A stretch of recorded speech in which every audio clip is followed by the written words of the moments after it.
ያኮራችኝ እኔ ራሱ የምር በጣም ነው ያኮራችኝ። በቃ ከዚህ በኋላ ትላልቅ ብራንዶች፣ ዓለም አቀፍ ብራንዶች ጃኒ ልትመጣልኝ ነው፣ ዱባይ ልትመጣልኝ ነው፣ ላገኛት ነው። ጊዜ አስደምማችኋል። አንድ ወር ወይ 2 ወር ጠብቁኝ። አንድ ወር ወይ 2 ወር አሻራ ከገባባቸው ነገሮች ዋነኛው ምን እንደሆነ ታውቃላችሁ? ወንዶችን በማሰናከል ደስተኛ ትዳር ውስጥ ያላችሁ ሚስቶች ባላችሁን እየተለማመጣችሁ ነው የምትኖሩት። እና ደስተኛ ትዳር ውስጥ መኖር ከጀመርኩኝ ኦልሞስት 4 ዓመት አልፎኝ ወደ 5ኛ እየሄድኩኝ ያዝልቅልሽ። ሰላም ጤና ይስጥልኝ ውድ ቻናል ሰዎች እንዴት አላችሁልኝ? በሌላ ወጣ ቪዲዮ ወደ እናንተ ተመልሻለሁኝ። በመጀመሪያ እንግዲህ ጃኒ ዱባይ ገብታለች። ያው ከሰሞኑ እንደምታስታውሱት ከዶክተር ፌበን ጋር የጥርስ ሕክምና ጋር አምባሳደር ሆና መፈራረሟ የሚታወስ ነው። አሁን ደግሞ አካውንቷ ላይ የለቀቀችው እንደሚያሳየው ዱባይ እንደገባች ነው። እዛ እንግዲህ ምን አዲስ ነገር ይኖር ይሆን የሚለውን እንግዲህ አዳዲስ ቪዲዮ ሲወጣ ለእናንተ የማደርሳችሁ ይሆናል። እንደተለመደው ወቅታዊና አዳዲስ መረጃዎችን አዳዲስ ቪዲዮዎችን እናንተን ፈታ ዘና ያድርጓችኋል ብዬ የማስባቸውን ለእናንተ የማደርሳችሁ ይሆናል። ዛሬ ነገር እያስፋልኩት አደከምኩት አሳበድኩት። የእውነትም ልቧ በቃ የዋህ ናት። ገና ምን አይታችሁ ዶክተር ፌበን ጥርስ ሕክምና ብቻ አይደለም ገና ብዙ ቦታ ላይ አምባሳደር ትሆናለች። ምክንያቱም ሌላም ቦታ በጣም በቃ ለስራ ቀጥራችኋት 5 ደቂቃ አታረፍድም። ይሄ ትልቅ ነገር ነው በጣም። ዶክተሯን እንግዲህ እንደሰማችኋት ገና ከብዙ ድርጅቶች ጋር ተፈራረማለች። የምትገርም ልጅ ናት። የመጀመሪያ ምርጫን አደረኳት ብላለች። ሌላ ኳሊቲዋ የሚገርመው ነገር ግን የታይም ጋር 5 ደቂቃ አታረፍድም ብላለች። ወይ በቃ ኦን ታይም የሚሆን ሰው እኔ ራሱ በጣም ነው ደስ የሚለኝ። ይሄ ያበሻ ባህል ምናምን ነገር ሰዓት ማርፈድ እናንተ ሲመቻችኋል። ይሄ ሰዓት አርፍዶ መገናኘት ለምሳሌ 6 ሰዓት ወይም 4 ሰዓት ከተገናኛችሁ 1 ሰዓት ማስጠበቅ አንደኛው ፓርቲ ቶሎ ይመጣና ማለት ይሄ በቃ ጥሩ ኳሊቲዋ ነውና ከብዙ ድርጅቶች ጋር ትፈራረማለች። ባች እስኪ ላስጨርሳት ዶክተሯን ማለት አንዳንድ ጊዜ ሰዎች ስናስባቸው እንዴት ነው በቃ የሆነ እንደዚህ በጣም ብዙ ጊዜ ያው ወጣት ልጅ ሲሆን ወጣት ሲሆን እንደዚህ ሲሪየስ ሆኖ ሪስፔክት አርጎ ስራን አግሪ አርጎ ዲል አርጎ እንደዚህ ይሆናል። ሰው ብዙ ጊዜ በእድሜ ያልበሰለ ሲሆን ወጣት ሲሆን ለነገሮች ፎከስ አያደርግም የሚል አስተሳሰብ አለ። ያው ሰውን የሚያበስለው እንግዲህ ችግሩ ነው ይባላል። እድሜ ራሱ የራሱ ተጽዕኖ አለው፣ እውነት ነው። እድሜያችን ግን የምናልፍበት ሁኔታ ግን ነገሮችን የምናይበት ነገር ዲተርሚን ያደርገናል። ከዚሁ ጋር በተያያዘ ግን አንድ ነገር ልጨምርላችሁ እወዳለሁ። እና የመሰላችሁ ሶሻል ሚዲያው ላይ እኛ ተምረን ዲግሪ ማስተርስ ዶክትሬት ይዘን የብራንድ አምባሳደር ሰው እየተደረገ ያለው በትምህርት ያልገፋ ወይም በቂ የሆነ ትምህርት የሌለው ሰው ነው የሚላለ። ለእናንተ አሁን ምን አይነት ምላሽ አለ መሰላችሁ? ከዘመኑ ጋር ከጊዜው ጋር አልሄዳችሁም። የሰው ልጅ የሚማረው ከትምህርት ጋር ብቻ አይደለም። አንድ በኤክስፒሪየንስ መማር ይችላል። ሁለተኛ በዚህ ዘመኑ የዲጂታል ነው፣ ዘመኑ የቴክኖሎጂ ነው። ትምህርትን እንትን እያልኩኝ እየነቀፍኩኝ አይደለም። ትምህርት የሚጠመበት ቦታ አለ። ግን ዶክተር፣ ፕሮፌሰር፣ ማስተርስ ይዞ ዲግሪውን ይዞ አብዛኛው ሰው ምን አይነት ኑሮ እንደሚኖር የምናውቀው ነው። በዚህ የዘመኑን ደግሞ ዲጂታል ቴክኖሎጂን እየተጠቀሙ እና ቲክቶክን ዩቲዩብን ሌላ ሆን ይችላል ብዙ ህይወታቸውን ላይፋቸውን የራሳቸውንና የመሰለ የቤተሰቦቻቸውን ይቀይራሉ። ልክ እንደነ ጃኒ አይነት እና ከዘመኑ ጋር መሰሉ ነው የምላችሁ። እንደናንተ አይነት ሐሳብ ላላችሁ ሰዎች ማለት ነው። ሲጀመር ትምህርት አሳሪ ነው። ብዙዎችን እያሰራን እያስቀመጠ ያለው አንድ ሰው ከተመረቀ በኋላ የሆነ ድርጅት ላይ ይገባል። ከዛ በትንሽ ብር 10,000 20,000 በማትሞላ ብር ህይወቱን እዛ አሳስሮ ይቀመጣል እንጂ የተሻለ ላይፍ እንዳለ ፈሪ ነው የሚያረጋችሁ ሲጀመር ትምህርት ማለት ነው። ስለዚህ ትምህርቱንም ተማሩ። ከዛ ጎን ለጎን ግን ከዘመኑ ጋር መሄድ አለባችሁ። እኔ በትምህርት አንድ የማምነው ነገሮችን ከተለያየ አንግል እንድታያቸው ያደርጓችኋል፣ አእምሯችሁ እንዲበስል። ከዛ ውጭ ችግር ፕሮብለምን የመፍታት አማችሁን እንዲጨምር ያደርጋችኋል። በዛው ልክ ኔጌቲቭ ኢምፓክት አለው። ግን ፈሪ እንድትሆኑ ያደርጋችኋል። አንድ ትምህርት ስትማሩ ለምሳሌ ስለ ቢዝነስ ስትማሩ ቢዝነስ ትርፋማ የምትሆኑበትን ብቻ ሳይሆን የምትከስሩበትን መንገድ ነው የሚያስተምራችሁ። ያ ማለት ባይ ዲፎልት አእምሯችሁ ላይ ሁለቱም ነገር እየተቀመጠ ነው በስርዓቱ ካልተጠቀምንበት። ስለዚህ እንደዚህ አይነት አስተሳሰብን ማስተካከል አለባችሁ፣ ከዘመኑ ጋር መሄድ አለባችሁ። የተማራችሁ ሰዎች ግን በርካቶች ፈሪ ስለሆናችሁ ነው እንጂ ወደ ዲጂታሉ ዓለም ከመጣችሁ ደግሞ ውጤታማ ለመሆን ጊዜ አይፈጅባችሁም። አልተማሩም የምንላቸው ሰዎች አሁን ላይ ሲደርሱ በብዙ ቻሌንጅ ነው ያለሁት። እናንተ ግን ያን ያለፋችሁበትን ቻሌንጅ መማር ትችላላችሁ። ስለዚህ ከእንደዚህ አይነት ምቀኝነት አስተሳሰብ እንድትወጡ እፈልጋለሁኝ። ህይወታችሁ የሚቀይረውም በቀና አስተሳሰብ ስለሆነ ሀሳባችሁን ጨምሩልኝ። ከዛ በቅርብ ደግሞ ከሌሎች ድርጅቶች ጋር ልትፋረም ነው እየተባለ ነው። ላስደምጣችሁ። በጣም ነው ያኮራችኝ። እኔ ራሱ የምር በጣም ነው ያኮራችኝ። በቃ ከዚህ በኋላ ትላልቅ ብራንዶች፣ ዓለም አቀፍ ብራንዶች እነ ጉቺ፣ ፕራዳ እነዚህ በቃ ትልልቅ ብራንዶች ላይ ልትሳተፍ እንድትችል አድርጓት። ሰፖርት መዳረግ የኛ ባህላችን ነው። አሁንም ዱባይ ገብታለች። እንግዲህ ከትልልቅ ድርጅቶች ጋር ሰው ቢፋረም ምን ችግር አለው? የጃ ወዳጆች እቺ መልእክቴን ለጃ አድርሱልኝ፣ አደራ አደራ፣ አየር ላይ እንዳይቀር። ኮንግራቹሌሽን ጃዬ፣ በጣም በጣም በጣም ነው ደስ ያለኝ። አም ፕራውድ ኦፍ ዩ ማይ ዲር። በጣም ጎበዝ ነሽ፣ በጣም ትችያለሽ፣ ቢዝነስ ማይንድ ነሽ። ግብሽን መተሻል። ትላንትና በጣም በተሳካ ሁኔታ ሰፍ ብለን እንደዚህ ጆሯችን እንዲያቆመን ሰፍ ብለን ካለንበት እንቅስመተኛ ተለንበት ጥለን በቃ የጃ ደስታ የኛ ደስታ ነው ብለን ወዳጆችን እንግዲህ ወዳጆች ቢዝነስ ማይንድድ ሰፍ ብለን አይተናል። ታርጌትሽን መተሻል። ቢዝነስ ማይንድ ነሽ፣ ትችያለሽ። ያው በርካቶች እንግዲህ ቀለበት ታስር ነው አደረ ሲሉ የነበረው። ስለዚህ በጉጉት ሲጠብቅ የነበረው እንደዛ ነው። እንግዲህ የተማረው እንደዚህ ሲያስብ አላየንም። የቃል ኪዳን ስትል ነበር። የቃል ኪዳን ደግሞ ከቀለበት ጋር ነበረ በርካቶች ሲያያዙ የነበረው። ያው እንግዲህ ይሄ ራሱ ሌላ ቀለበት ነው ከትልቅ ድርጅት ጋር መፈራረም። ቢዝነስ ማይንድድ መሆኗን ስለ ቢዝነስ ያላትን ሀሳብ ራሱ ያሳያል። ይሄንን ስትራቴጂ ራሱ መጠቀሟል። እስኪ ቆይ አንድ ነገር ልጨምርላችሁ። በወቅቱ ፕሮግራሙን ሲመራው ከነበረው ግለሰብ ጋር በተያያዘ ምንም የለም። በዚህ ልክ ማርኬቲንግ ፕሮሞሽናችሁ እኮ ነው ይሄ ቃል ኪዳን ማለታችሁ። እሱ በጣም ቃል ኪዳን ማይ አይዲያ እግዚአብሔር ሀሳቡ ብቻው 500 ሺህ መሸጥ የነበረበት ነው። ማይ አይዲያ የቃል ኪዳን ፕሮግራም ብዬ ዳኒ ያገባሽ ልታገባ ነው። ሶስት ያለማጫ ራሱ እንደኛ ተወራለ አሜሪካ ሳይቀር ማለት ነው እንዳለ ላይፍ ገብቶ 9 ሰዓት መቼ ነው የሚሆነው ይላል ሰው። እኔ ሰው ደውሎ ስታስጣለም ምናምን ለሰርግ ለቀለበት ምንድን ነው የሚሰጠው? እናንተ ራሱ ለሷ የምትሰጧት ፍቅር እኔ እንደወዳችሁም እንደወዳትም በጣም አድርጋችሁኛል። ፊትም ወዳታለሁ፣ ይበልጥ ግን ሞር ባይዘወይ ቤኪ ያለች እንደዚህ አልጠበኩኝም። እስከ መጨረሻው ሰዓት ፍርሃት ነበረብኝና እስክታፈራርመኝ ድረስ በተለይ ያለ ምንም ክፍያ ስትለኝ የልጅ ሙድ እያዘ ነው ወይስ ምን ሊያደርግ ነው አይነት እና ሀሳብ ነበራትና አፍተሮል ግን ሲሆን ስታይ በሷም ተመረጥኩኝ፣ በእናቷም ተመረቅኩኝ። ከምንም በላይ ትልቁ ክፍያ ደግሞ በእናቷ መመረቅ መቻል። በእውነት የምሬ ነው። በጣም ምስኪን እናት አለቻት፣ ደስ የምትል እናት፣ ጨዋ እናት፣ አብራት የምታመሽ ሸኝታት የምትመለስ። ይሄ ቀላል አይደለም ዩ ጋይስ። ስለዚህ በተለይ ቢራቢሮ ፋሚሊ ለእሷ ለብርታቷ ምክንያት ናችሁ።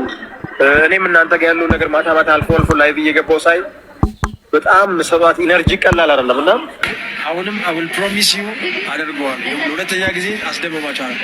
1 ወር ወይ 2 ወር ጠብቁኝ። 1 ወር ወይ 2 ወር አሻራ ሳይደርቅ ሌላ አልፈራ በጣም ከወንድማችን እንደሰማችሁት እንግዲህ በአጭር ጊዜ ውስጥ በ1 ወር በ2 ወር ውስጥ ከሌላ ድርጅት ጋር ደግሞ አስደምማችኋለሁ እያለ ለፋሚሊዎቹ ሲናገር እየተናገረ ነው። እንደምትሰሙ ማሳካ ሁለተኛው ማለት ነው አስገባኝ ይሳካል። ነገሩ ጃ ሁለቱ ናቸው። ኢትዮጵያ ንግስት ብቻይት ማን አስገባ? አንዱ ቁጥር ማስገባው ቢራቢሮ ፋሚሊ ተመችታችሁኛል። ባይዞ እኔ ራሱ ፓርት ኦፍ ኢትዮኛል አም ዘ ሜምበር ኦፍ ቢራቢሮ። ቢራቢሮ እና የፎርፎር ፋሚሊ የሚገርም ፋሚሊ ነው ያለው። እንግዲህ ወንድማችን አዶናይ ከሰሞኑ ጠፍቷል። በቅርብ እንደሚመለስ ባለሙሉ ተስፋ ነኝ። የቢራቢሮ ፋሚሊማ ያው በርካቶቻችሁ ታውቃላችሁ። የሚገርም ነው። ከዚሁ ጋር የይዤ ደግሞ አንድ ወንድማችን ሀሳብ ላስደምጣችሁ። አንድ ሰው ድርጅት ሲከፍት ካምፓኒ ሲከፍት ልጅ እንደወለደ ነው የሚቆጠረው። ማለት በቃ ያንን ድርጅት እንደ ልጅ ነው የሚንከባከበው። አንዳንዴ እንደውም ልጆቻችንን ለቤተሰብ ለዲኬር ምናምን ሰተን እዛ ቢዝነስ ላይ ነው ብዙ ታይማችንን ፎከስ የምናደርገው። ብዙ ወጪ አለው፣ ሙሉ ጊዜያችንን ይፈልጋል፣ ሙሉ አቴንሽናችንን ይፈልጋል ያ ቢዝነስ ማለት ነውና ቀላል አይደለም። ልጅ ስንወልድ ክርስትና እናት ወይም ክርስትና አባት ስንመርጥ ያው እንግዲህ የሚቀርቡ ሰዎች የምናምናቸውን የምንወዳቸው ሰዎች ነው አይደል? ክርስትና መርጠን ምናምን ነው አንድ ድርጅትም እናደርገው አምባሳደር ሲሾም ያ የሾመው አምባሳደር ድርጅቴን ሊያሳድግልኝ ይችላል። የሰው ፍቅር አለው፣ አክቲቪቲው፣ ባህሪ፣ በጣም ብዙ ነገር ታይቶ ተመርምሮ ነው የአምባሳደርነት ሹመት የሚሰጥ። ቀልድ ስላልሆነ ማለት ነው። እና እነዚህ ልጆች አሁን የአምባሳደርነቱን ቦታ እየተቆጣጠሩት ያሉት ልጆች ያው ሚሊየንስ እናንተ ራሳውን የሆነ የድርጅት ባለቤት ብትሆኑ አንድን ግለሰብ የእናንተን ድርጅት የብራንድ አምባሳደር ለማድረግ ከፈለጋችሁ ብዙ ነገር አይታችሁ ነው አይደለ? ከግራም ከቀኝም አይታችሁ ወንድማችን እንዳለው ብዙ ሚሊዮን ብር አውጥታችሁ ስለሆነ የምትኮሩበት በሰው ዘንድ ምን ያክል ተቀባይነት አለው በተለያየ አቅጣጫ አይታችሁ የምታደርጉትና ጃኒ ደግሞ ብዙ የሚወዳት ፋሚሊ አለ። እኔ ዶክተር ፌበን የመረጣት ትክክለኛ ምርጫ ነው ብዬ አስባለሁ። እስኪ ወንድማችን የተወሰነ አስጀምረው። በብዙ መከራ ውስጥ ያለፉ ህዝብ የሚወዳቸው ያለፉ ድርጅቱን ከፍ ሊያደርጉ የሚችሉ ብቃት ያላቸው ልጆች ናቸው። ጃዬ እንኳን ደስ አለሽ። ትናንትና ከባድ ኃላፊነት ነው የተቀበልሽው፣ የስራሽ ውጤት ነው ይሄ። በነገራችን ላይ ስላንቺ ማንነት በደንብ የሚያሳይ አሪፍ ጅማሬ ነው። አንዴ ከተጀመረ ደግሞ ያው በላይ ሆኖ የሚሆነው አንዴ ከበረገደላችሁ እንግዲህ አንዴ ከበረገደላችሁ ደግሞ ላለው ይጨመረታል ነው የሚለውና ሌሎች ያው ቀደም ብዬም ቪዲዮ እንዳሰማችሁ በወራት ልዩነት ውስጥ ብዙ ነገር ታያላችሁ ብሏል ይሄ ኢቨንቱን ሲያዘጋጅ የነበረው ግለሰብ። እስኪ ወደ ሌላ ወሳኝና አዝናኝ ቪዲዮ ወደ እናንተ ልሄድ፣ በተለይ ሴቶችን ይመለከታል። ባይ ዘ ወይ ንስሐ ከገባባችሁ ነገሮች ዋነኛው ምን ነው ታውቃላችሁ? ወንዶችን ማሰናከል። በቃ እውነት እኔ ከጥቂት ዓመታት በፊት ማለት ነው የምለብሰው አለባበስ አልባሌ ነበር በቃ። እና ይሄ እንዴት ነው አውቆ ሼፔን የሚያሳይ ነገር አውቆ ሰዳክቲቭ የሆነ የሚያማልል አቴንሽኑን ወደ እኔ እንደሚስብ የማውቀው አይነት ልብስ ነበር አውቄ ያሳድጄ የምገዛው የምለብሰው ማለት ነው። እና በሰዓቱ በቃ አሁን ቀልብ ገዛሽ ማለት ነው። ብዙ ሴቶች አሁን ራቆታቸውን አይደል እንዴ የሚሄዱ? አሁንም ቢሆን ያው ትንሽ ይሻላል ነው እንጂ የሆነ አካልሽ እየታየ ነው ወደታች ያለው ቪዲዮ ላይ ባይታይ ማለት ነው። ብቻ ግን ማመንሽ ታስባል ነው። ሌሎች ደግሞ ትምህርት ወስዳለሁ። የሆነ ሌላ ታሪክ ውስጥ ናችሁ እናንተ። እግዚአብሔር ማስተዋሉን ሰጥቶኝ ትንሽ ተረጋግቼ ምናምን ሳስብ ነውና በቃ ይሄ ወንድማችንን ማሰናከል ወንድሞቻችን ናቸው ወደ ዝሙት እንዲያስቡ ማድረግ እኛን እንዲመኙ ማድረግ እንደዚህ ማለት ነው። በጣም በቃ ትልቅ ጥፋት ነው በእኛ ሳይድ ማለት ነው። ምክንያት እየሆንን ነው ለሆነ ሰው ውድቀት ምክንያት እየሆንን ነው። እና አይ ነው አንዳንድ ሴቶች አላችሁ ስለ ወንድ ምንም ግድም አይሰጣችሁና እንደፈለጋችሁ የምትለብሱ እናንተን አይደለም እያልኩኝ ያለሁት ግን የቀረ ነው ማለት ነው። እንተዋወቃለና ሌዲስ እንግዲህ እውነት መናገር መልካም ነው። እና ታዲያ ሜካፕ በጣም አብዝተው እንግዲህ ሁላችሁንም ማለት አይደለም አንዳንዶች ሜካፕ አብዝተው የሌለ ተጨንቀው ተጠብም ወንድ ልጅ መሰናክል ለመሆን ማለት ነው። በየትኛውም የሃይማኖት አስተምህሮ እኮ አይፈቀድም። ያው መሬት ላይ እየኖርና ያለው ህይወትና አስተምሮ የሚያስተምረን የተለያየ እንደዚህ ሰሜንና ደቡብ ምስራቅና ምዕራብ ይሆንብን ነው የሚገኘው። እስኪ ይህንን ቪዲዮ ተከታተላችሁ ለውጥ እንደምታመጡ ተስፋ አደርጋለሁ። ከግንኙነት ጋር በተያያዘ ደግሞ ወደ ሌላ ቪዲዮ እንሸጋገር። በተለይ ከሴቶች ጋር በተያያዘ ፌሚኒስት ምናምን ለሚሉት እና ከፌሚኒዝም ጋር በተያያዘ የማይስማሙ ሴቶች ሁለት የሚጣረስ ሀሳብ ላስደምጣቸው። ባሌ መሆን ፈልጎ ካገባኝ እኔ ሚስቱ መሆን ፈልጌ ካገባሁ ሚስቱ እንደሆነና የሚስትነት ኃላፊነቴን እንድወጣ ሊለማመጠኝ ሊለምነኝ አይገባም።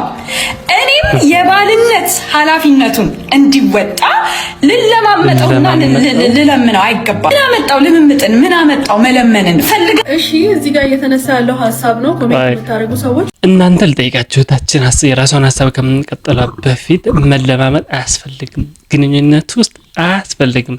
ጆርጅን ብዙዎቻችሁ እንደምታውቋት ፌሚኒስት ነች። ስለ ሴቶች መቆም የምትል ልጅ ናትና የሆነ ሰንፐርቷ የምትወዱላት ነገር አለ። ሰው ደግሞ ትክክል አይደለም ወይም መስመር ሳተ ብለን ስናስብ ደግሞ የራሳችን ሀሳብ አስተያየት እንገጻለን። በተለይ በግንኙነት ውስጥ መሆናችሁ እሱም መለመን አለበት፣ እሷም መለመን አለባት። ግድ እኮ ነው። አብረህ ስትኖር ሰው በፍቅር አለ የምትሸናነፈው። ስለዚህ ፍቅር ለወንድ ልጅና ፍቅር ለሴት ልጅ ልዩነት አለው። እስኪ እሷን ሀሳብ ላስደምጣችሁ፣ የእናንተንም ሀሳብ እንግዲህ እሷን ጆርጂም ሰምታችኋታል። እህታችንን ደግሞ ተሰማትና ሀሳባችሁን ታጋሩኛላችሁ። ኮሚኒኬሽኑ ስሙዝ እንዲሆን ፍሎውን ጠብቆ ኮንፍሊክቶች እንዲፈቱ ሴት ሶፍት መሆን አለባት፣ ወይም ደግሞ ለሶፍትነስ ሴት ቅርብ ናት። ያንን ኔቸሯን ተጠቅማ ሴት ሶፍት ናት አይደለ? ፕሮብለሞችን ሶልቭ ታድርግ። የትኛውም አይነት ትዳር ላይ ሀሳብ ግጭቶች ይኖራሉ አይደል? እንዴ እግር ከእግርም ጋር ይጋጫል። ግጭቶች፣ የሀሳብ አለመስማማቶች ሲኖሩ እነዛን አለመስማማቶች ለመፍታት በኔቸር ሴት ሶፍት ነች። ያንን ተርኖን አድርጋ ያንን ትጠቀም። ለኮሚኒኬሽኑ ፍሎ ለኮሚኒኬሽኑ ስሙዝነስ ነው። ሴት ሶፍት ስትሆን ነው፣ ለስለስ ስትል ነው አይደለ? ነገሮቹ ለምሳሌ እሱ የሆነ እንትን ሲል ያው ወንድ ደግሞ በባህሪው ወንድ አይደለ? ጠንከር ማለት ነገር አለ። በንግግር ምን በተለያየ በርካታ ሴቶች የሚወዱት እንደዚህ ነው፣ በናቹራል ማለት ነው። ከዛ ደግሞ በትምህርትና በሌላ በፌሚኒዝም አስተሳሰብ ምናምን ሲሆን ደግሞ የተለየ ሀሳብ እየመጣ እየሰማች ነው። እና ሶፍት መሆን ለኮሚኒኬሽን ሶፍት መሆን ግንኙነት መልካም እንዲሆን ስለሚያደርግ ማለት ነው። እስኪ ላስጨርሳት የተባለው እንጂ ኃላፊነቱን ዲስቻርጅ እንዲያደርግ ሪስፖንሲቢሊቲውን ዲስቻርጅ እንዲያደርግ ከማመጣው ወይም ሶፍት ትሁን ስትራቴጂክ ትሁን አይደለም። ሁለተኛ ደግሞ ወንድ ልጅ ሪስፔክት ነው የሚፈልገው ትላላችሁ፣ ሴትስ ሪስፔክት አያስፈልጋትም እንዴ የሚል ጥያቄ ጆርጅ ስታነሳ ነበር። እዚህ ጋር እየተነሳ ያለው ሴት ሪስፔክት አትፈልግም ሳይሆን ላቭ ላንጉዌጅ ስለሚባል ነገር ነው የተነሳ ያለው።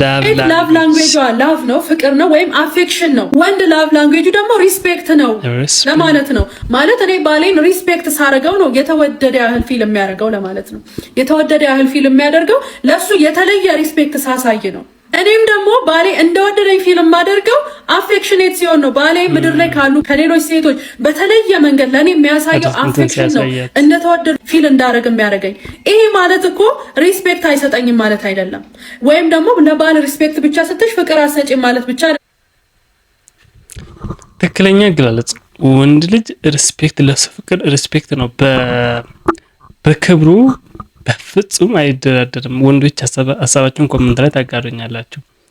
ሴቶች ደግሞ አፌክሽን ነው የሚፈልጉት እህታችን እንዳለችው እና ምናልባት ፌሚኒዝም ከዛ ሀሳብ እየተለያችሁ የመጣችሁ ትመስላላችሁ። በዚህ ሀሳብ የሚስማማ እስኪ ለማንኛውም ለዚህ ሰዓት ያዘጋጀሁላችሁ አጠር ያለች ቪዲዮዎችን ትመስል ነበረ። በሌላ ቪዲዮ እስከምንገናኝ ወዳችኋለሁ።